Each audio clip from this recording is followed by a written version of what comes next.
Oui, alors, Boker Tov tout le monde. Nous sommes de retour avec une petite idée qu'on trouve dans la paracha, qui est parachat Ekev. Alors, il dit là-bas, Vaya Ekev Tishmeun. Oui, et beaucoup plus tard, il est ramené, il y a un passage qui dit, Ki lo ala lechem levado yahya adam, ki al kol motzapi Adonai yahya adam. Qui lo ala lechem levado yahya adam, je traduis que l'homme ne peut pas se contenter, ne peut pas vivre uniquement du pain. Et lama, qui a al kol motzapi Hashem, toutes les paroles divines qu'Akadosh Baruch Hu décrète, il y a des décrets, oui, ça veut dire il y a la volonté de Akadosh Baruch Hu. Oui, alors, al kol motzapi Hashem yahya adam. Voici qu'est-ce qui fait maintenir la personne. Alors, ça veut dire que l'homme, il pense qu'il travaille, l'homme, il pense qu'il va accumuler, il va faire. En réalité, on sait très très bien que l'homme ne prend absolument rien avec lui après 120 ans, n'est-ce pas? Mais, qu'est-ce qu'on veut expliquer ici? Alors, il dit comme ça. Il dit, Rabbi Chaim Volozhin, dans son fameux livre, dans Nefesh HaChaim, qui est ramené au nom de Rabbi Chaim Vital, Zecher Tzadik Livracha, il dit, Yadoua kasher adam lo ochel kama yamim, met ou nishmato porahad mimeno. Il dit, un homme, s'il ne mange pas pendant quelques jours, n'est-ce pas? Il ne mange pas, il ne boit pas, l'âme va le quitter. L'Ichora tzech lavin, lama neshama ruhanit, ma le neshama ruhanit le machal gashmit. Il pose la question, le Nefesh HaChaim, il dit, quelle relation il y a entre l'âme et le corps? Si le corps ne mange pas, alors l'âme doit quitter le corps. Quelle est la relation? L'âme ne se contente pas, l'âme n'a pas besoin de manger pour exister, n'est-ce pas? Alors, comment ça se fait que si l'homme ne mange pas, l'âme va quitter le corps? Est-ce que l'âme dépend du manger? Pas du tout. L'âme n'a pas besoin de manger. Alors, pourquoi est-ce qu'elle quitte le corps si l'homme n'a pas mangé?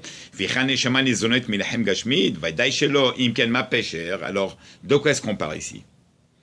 Pour expliquer ça, on va retourner, on va aller tout à fait au début dans Sefer Bereshit. Il dit là-bas, pendant la création du monde, il dit Amar HaKadosh Baruch Hu Totzeh haaretz deshe, ve'otzia deshe. On sait qu'il y a les paroles créatrices. Ça veut dire les paroles, HaKadosh Baruch Hu, il a dit et il se fut. Ou Amar vayehi.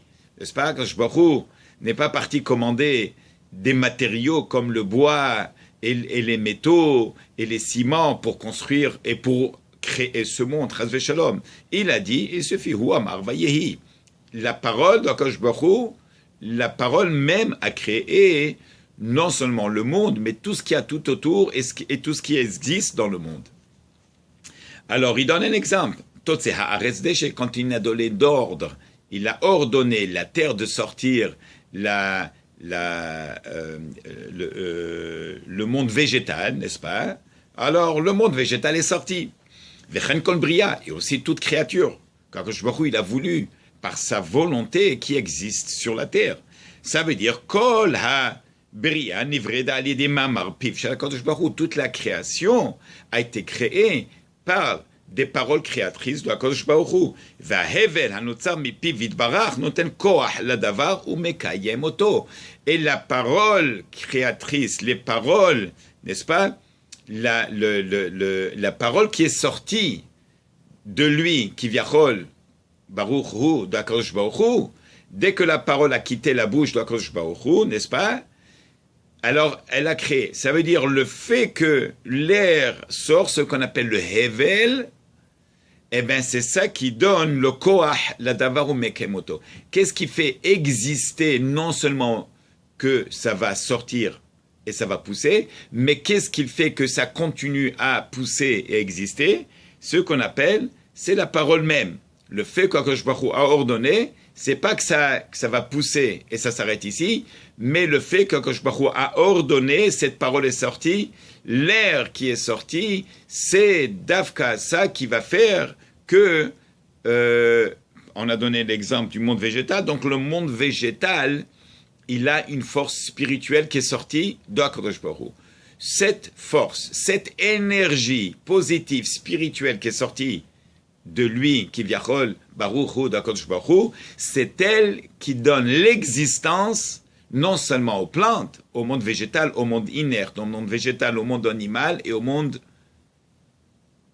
de l'humanité et tout ce qu'il y a dans le cosmos. Bon, et si Baruch se retire de tout ça, donc tout va s'annuler. Oui, et non, on ne peut pas penser comme peut-être certains le pensent qu'Akadosh Baruch Hu a créé le monde, et depuis qu'il a créé le monde, qu'est-ce qu'il fait? Ça veut dire, est-ce que le monde continue à exister d'une manière automatique? Est-ce que c'est sur le autopilot mode? Ça veut dire, on appuie le bouton et ça continue, c'est tout, ça roule. Non. On avait déjà parlé de ça pendant les cours de la création du monde. Que Akadosh Baruch Hu, il est mechadesh bechol yom tamid ba'aseh bereshit. Akadosh Baruch Hu se rassure tout, à chaque instant, chaque moment, que le monde continue à exister. Maintenant, cette énergie qu'Akadosh Baruch Hu a donnée dans telle et telle chose, c'est elle qui lui donne la force et l'existence pour continuer à exister.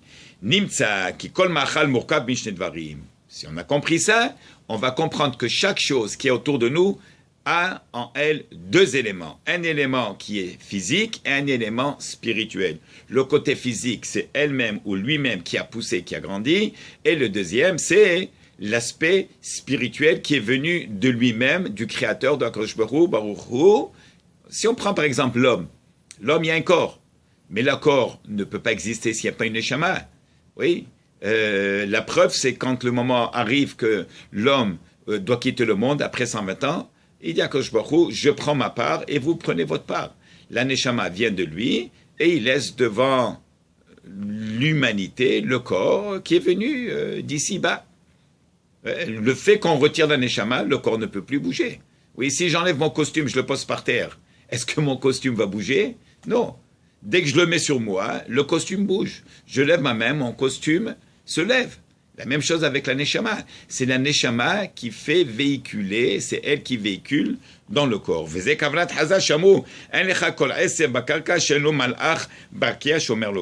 Bon, maintenant si c'est comme ça, maintenant venez, on va faire demi-tour. On va revenir à ce qu'on a dit tout à l'heure. C'est un exemple, on a pris le monde végétal. Quand on mange, par exemple, un légume ou un fruit, alors le corps lui-même, il va se nourrir, n'est-ce pas, de toute l'alimentation, de tous les éléments qu'il y a dans ce fruit ou dans ce légume. Et la neshama, de quoi est-ce qu'elle vit?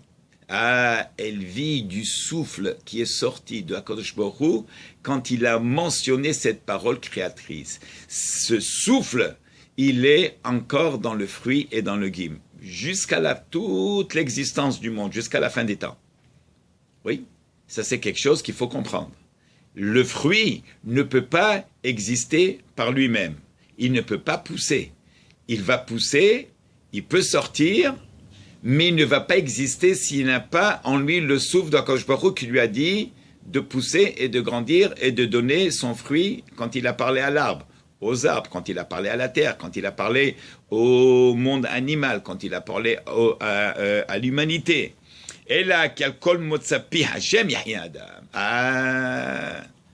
regardez Rabotai, c'est incroyable. On a dit, l'homme ne peut pas vivre, ne peut pas exister uniquement, on a donné un exemple, sur le pain. Le pain, c'est quelque chose qui est physique. On prend un morceau de pain, c'est pas fini. Bon. Il faut comprendre que l'homme peut exister uniquement par rapport au souffle divin qu'il y a dans les éléments. Qu'est-ce que ça veut dire? Maintenant, on comprend que quand on prend un fruit ou un légume, oui, le corps, il va prendre sa partie, qui est le fruit et le légume. Mais dans le fruit ou le légume, ou bien dans un morceau de steak, ou bien tout ce qui est autour de nous, n'est-ce pas? Alors, on reprend ce fruit ou le légume. C'est vrai que le corps se nourrit de légumes, mais dans le corps, il n'y a pas que le corps seul. Il y a le corps qui est le côté physique. Et la neshama, comment est-ce qu'elle va se nourrir? Du souffle. Ce fameux soufflet, cette parole divine qu'Akadosh Baruch Hu a soufflé, n'est-ce pas? Les paroles créatrices. Depuis la création du monde, elles sont encore jusqu'à aujourd'hui existantes. C'est ça, Mehadesh betuvo pronium tamid marse bereshit. Qui al kol motzapi Hashem yahi adam. Comment est-ce que tu es nourri? Pas uniquement par le fruit et le légume. Le fruit et le légume, c'est le physique. Et la parole créatrice qu'Akadosh Baruch Hu a soufflé, c'est elle qui te fait exister. C'est ça ce que dit maintenant le pasuk. Lo ala lechem levado yahya adam. Tu ne vis pas grâce au pain. Et lama qui al kol motzapi Hashem. On vit, on a notre existence, on continue à exister grâce au soufflet, n'est-ce pas, ce fameux souffle qu'Akadosh Baruch Hu a soufflé pendant la création du monde, qui est les paroles créatrices. Et c'est ça ce qu'il va ajouter ici, le Shla Kadosh, il ramène dans Reshit Chochma, il dit, Ha'ochel midvarim amutarim, toute personne qui mange du manger kasher, voilà le manger kasher, c'est le manger où est-ce qu'il y a le souffle, où est-ce qu'il y a la parole créatrice de Hakadosh Baruch Hu. C'est pour ça qu'il nous a dit, dans les interdictions, ne mangez pas ce qui n'est pas kasher. Pourquoi? Parce que là-bas c'est tamé, c'est impur. Pourquoi? Parce qu'Akadosh Baruch Hu a fait une grande séparation entre le kasher et le non kasher, entre le kadosh et le tamé. Alors il dit, dans tout ce qui est kasher, shorer ruach kedusha Torah. Dans tout le manger kasher, il y a la bénédiction de Akadosh Baruch Hu, il y a le souffle de Akadosh Baruch Hu qui vient de la kedusha. Comme qu'on dit tous les matins, Elokai neshama shenatatahi teorahi. Tu m'as donné tous les matins, on remercie Akadosh Baruch Hu pour le neshama qu'il nous a donné, qu'elle est tehora. Même ici, le manger, il est tahor. Le manger, on veut du manger pur, pour se purifier. Et quand tu manges du kasher, eh ben, ça te rassure que ça va te rendre kasher, ça va te rendre un homme kasher, ça va te rendre tes pensées kasher. Oui, vehainu tzadik ochel lesova nafsho, ki lefi pshuto, ma'alu sava nafsho, hara nefesh ruhanit, ella be'achila, il est écrit, un tzadik, il mange les sova nafsho, un tzadik, il mange pour rassasier son âme. Comment rassasier son âme? L'âme n'est pas rassasiée, elle ne mange pas. Oui, elle mange. Maintenant, on a compris qu'elle peut manger. Dans le manger kasher, il y a cette partie où est-ce que le souffle, Akadosh Baruch Hu, il est encore là. Là, l'âme, elle prend sa partie qui lui appartient et le corps, il prend. Et c'est pour ça qu'il dit, chez Bachila, yesh tzad kedusha, dans le manger même, il y a une partie qui est kadosh, qui est saint, ou mitzad kedusha hahi. Et de ce côté-là, de la kedusha, l'âme, elle reçoit tout ce qu'elle a besoin. Oui, alors voilà. Baruch Adonai l'Olam Amen. Alors s'il vous plaît, partagez.